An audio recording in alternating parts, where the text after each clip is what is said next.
I don't know. Hindi.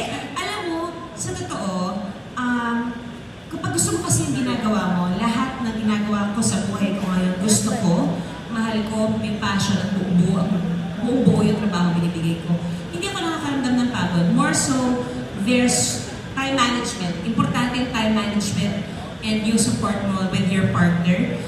Siyempre, sisiguraduhin mo you spend time with your kids, each one of them, kasi ang mga anak namin, 5 years apart ang pagitan ng bawat isa sa kanila. So, iba-iba talaga sila ng level ng pag-iisip, iba-iba na sila ng mga problema sa buhay.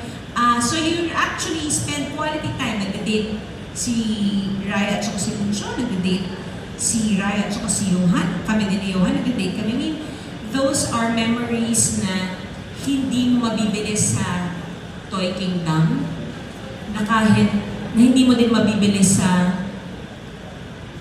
mga apps, hindi sila online. It's a memory that you create with your family na hindi mananakaw. So napaka-importante sa akin. Kaya importante rin sa akin na properly scheduled ang bawat trabaho ko. Meron ako at least pahinga na isang araw and in between of my working days kasi kailangan kong i-reset yung sarili ko at the same time makapagbigay ako ng oras sa pamilya ko, sa mga anak ko.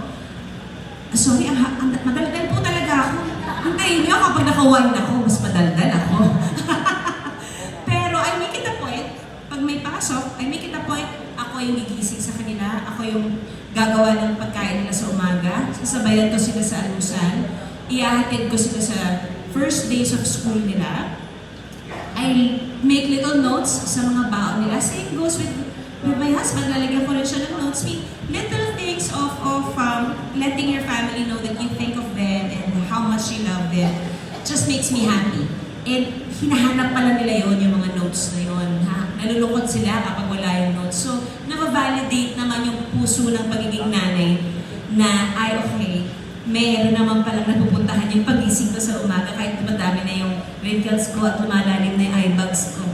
Okay lang naman, basta para sa pamilya, gagawin mo talaga. And it's a fun bonding activity na kailangan mong i-instill sa kanila because those are the things na ipapass din nila pag nagkaroon na sila ng pamilya nila. Pero sana hindi pa naman, di ba? Thank you for sharing that part of you with us. Ang mic ko lang